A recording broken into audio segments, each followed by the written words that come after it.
Eu sou o Gabriel Amaral, seja bem-vindo a mais um vídeo aqui do canal Raiz Tricolor. Vamos embora, você guerreiro, você guerreira que me acompanha por aqui. Deixa o like aqui embaixo, se inscreve aqui no canal, vamos falar de Fluminense. E a gente abre já falando aqui é papum direto e reto. Vamos falar sobre esses dois nomes de centroavante. Eu aposto que você, quando viu aí a thumb, você pensou que o Pedro e o Richarlison estão fazendo aí. E, enfim, acho que é uma discussão que a gente teve na live do Jornada na noite de ontem, e eu quis trazer aqui pro canal também, que é: o Fluminense tá ganhando bastante dinheiro, mais de 200 milhões de reais, se passar pra semifinal então vai pra 300 e varada milhões de reais, sendo que uma boa parte disso vai de recompensa ali, né, de bônus, de premiação para os jogadores, mas uma boa parte fica para os cofres do clube, e o Fluminense não contava com grana de semifinal. E aí, cara, muitas falando tipo assim, pô, vai gastar com contratação, vai fazer o que necessariamente com esse dinheiro? E se gastar com contratação, vai vir o centroavante? Acho que é a posição que mais salta aos olhos. E aí, duas notícias chamaram muita atenção nessa semana relacionada a centroavante. Primeiro caso, o caso do Richarlison. Richarlison, segundo a publicação The Sun, lá da Inglaterra. O Richarlison, o técnico do Tottenham, né, o Thomas Frank, deu sinal verde para o Richarlison procurar um novo clube. O Tottenham está interessado em negociar, não está contando com um atacante brasileiro. Aí eu acho engraçado que às vezes você fala assim, não está contando, a galera já acha que a partir de agora o Richarlison vale R$3 uma bala Juquinha. Chegou lá com ali uma caixa velha, você já troca no Richarlison. Não, dá ok o empresário do Richarlison vai buscar propostas que cheguem no valor que o Tottenham quer por ele. Lembrando, no final do ano, o Flamengo fez uma proposta de mais de 20 milhões de euros e essa proposta foi recusada. Então, talvez agora essa proposta seria aceita, talvez em alguma situação, mas vai lembrar, o Tottenham pagou por ele muito mais dinheiro do que isso. Então fica difícil negociar. O que se fala, na verdade, lá também vindo da Inglaterra, é que o atacante estaria indo, poderia ir, né, para a equipe do Galatasaray, tá? Da Turquia, é um do que já começa a se falar.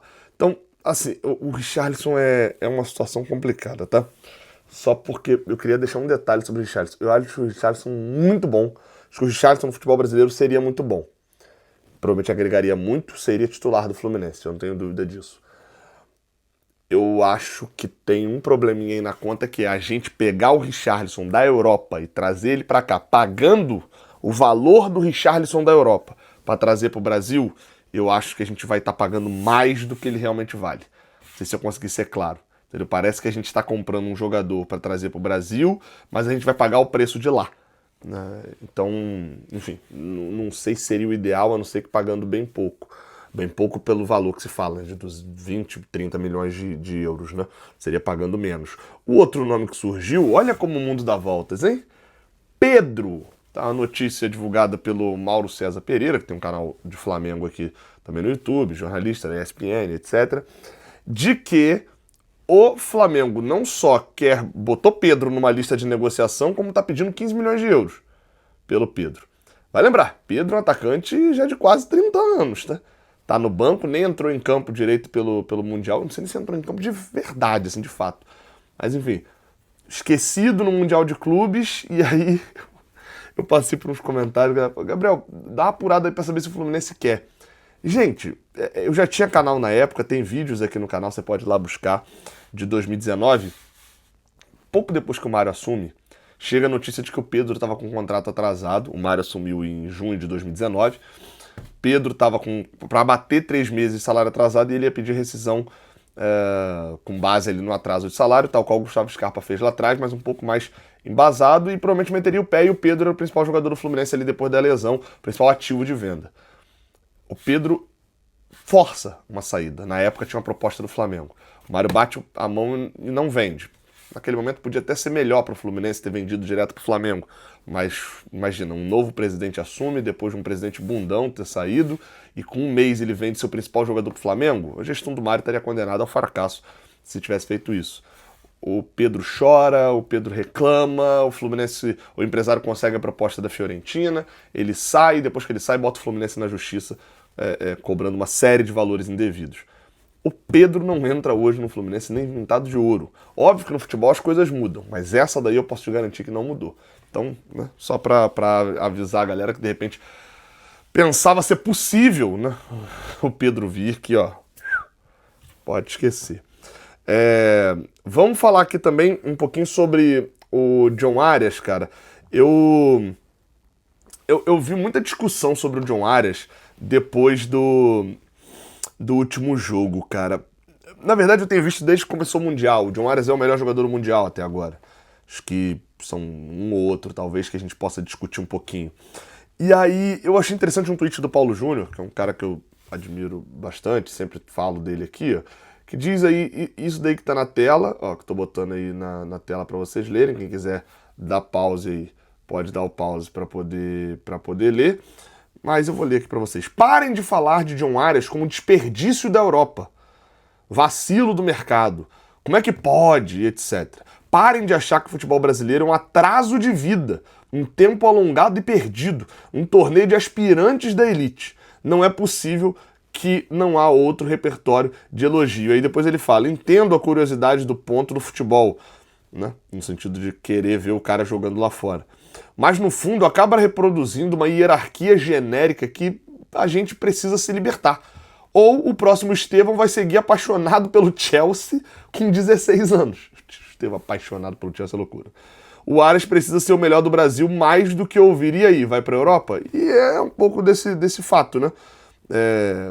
E vale destacar, inclusive foi destacado por outro jornalista aqui, que o Arias poderia estar na Rússia, né? Entre aspas ali, uma Europa. E ele que não quis ir. Isso precisa ser destacado. E aí, a gente tá falando, não é de um jogador colombiano qualquer no Brasil, a gente tá falando do melhor jogador do Brasil nos últimos anos. Constantemente. Regularmente. O John Arias, talvez, se você pegar mês a mês, né, você vai falar que alguns meses ele não foi o melhor em campo, o melhor jogador do Brasil. O próprio mês recente agora mesmo. Você pegar aí o que o Arrascaeta fez, eu não vou lembrar exatamente. O Arrascaeta faz um abril-maio ali espetacular. Não tenho dúvida. E eu não tenho qualquer problema de falar isso aqui. Tá?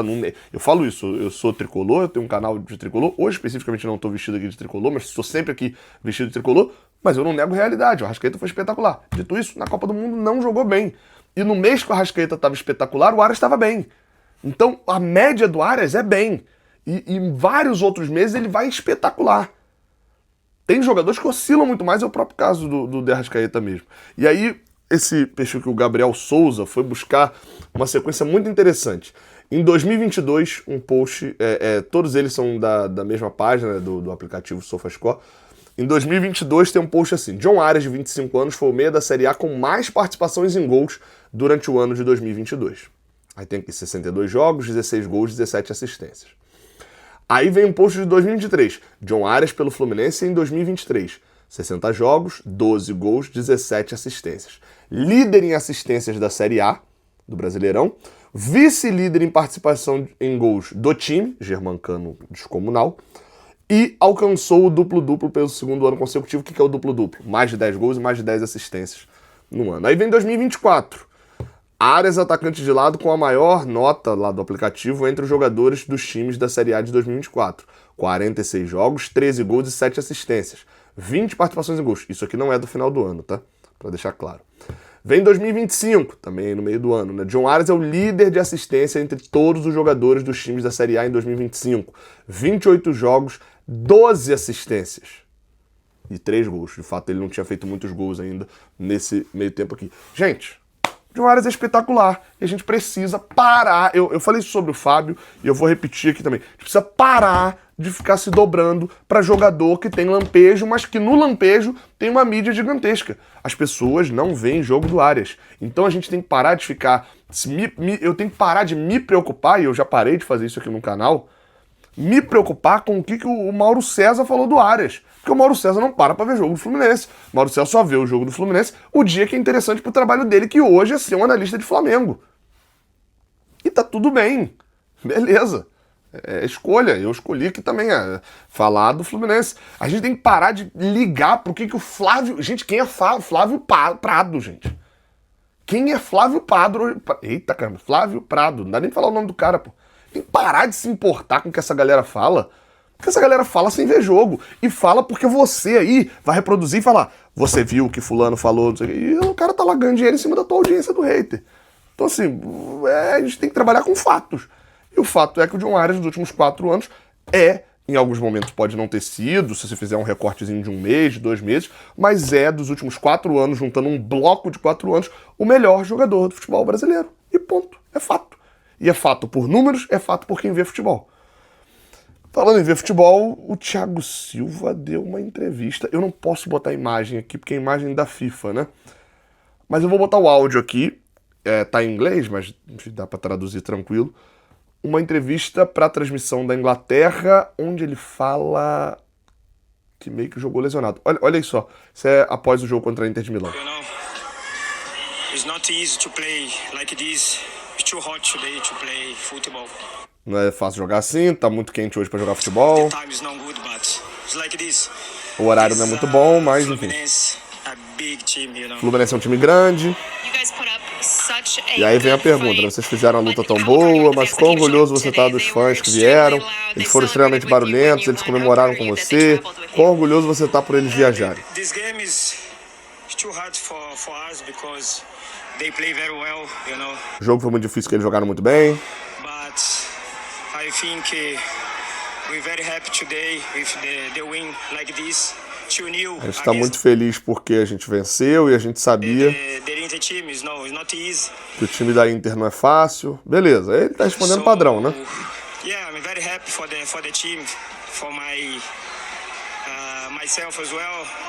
Tô muito feliz pelo time e por mim também. Porque há 10 dias, ele vai falar isso agora, eu machuquei no tendão da coxa. Because 10 days ago I have an injury in hamstring, you know. It's not easy to play today. Não foi fácil jogar hoje. Ele fala injury, que seria meio que lesão mesmo.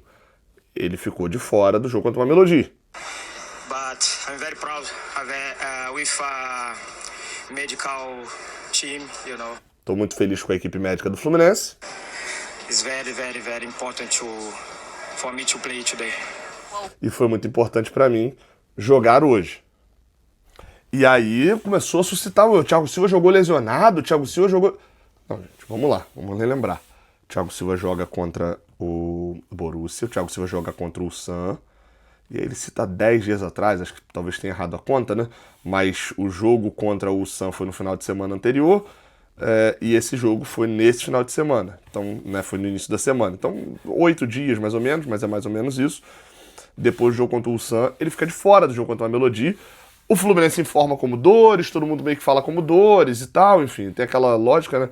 Dor é uma lesão que não foi detectada, basicamente isso. E lesão é uma dor que foi detectada. E aí o Thiago Silva tá falando que ele se recuperou, que ele conseguiu se recuperar, agradece a equipe médica do Fluminense, então ele não jogou lesionado. Mas ele teve uma lesão, enfim, que eu acho que a gente precisa ficar de olho. Porque agora o Fluminense jogou na segunda, joga na sexta, os dois jogando de tarde, né, um sol a pino praticamente aqui, para depois jogar na terça e no outro domingo. Vamos ver se o Thiago Silva, como é que vai ser o desempenho. Inclusive, por isso, estaria apostando nos 3 zagueiros. Vai ser papo para outra hora. Só para fechar aqui uma rapidinha sobre médica, questões médicas do Fluminense. Otávio já está treinando no campo lá no Rio de Janeiro. Pô, só dá uma pena do Otávio, né, cara? Pô, o maluco veio pro Fluminense pensando no Mundial e tá lá no Rio nesse momento. O Fluminense voando aqui. Mas o Otávio já tá treinando, tá para retornar. Eu falei lá atrás, falei esse negócio de que acabou para ele no ano. Eu tava achando muito estranho, dado o tempo de recuperação padrão de um rompimento de tendão de Aquiles, mas o fato do Fluminense ter uma equipe médica, principalmente o departamento de fisioterapia, comandado pelo Newton Petroni, o Filé, ser de primeiro nível. Então isso chamou bastante atenção. O Otávio já tá dando voltas ali, já tá treinando no campo também. Uma boa notícia pro Fluminense. Tamo junto, não esquece de deixar o like, se inscrever aqui no canal. Até a próxima, valeu!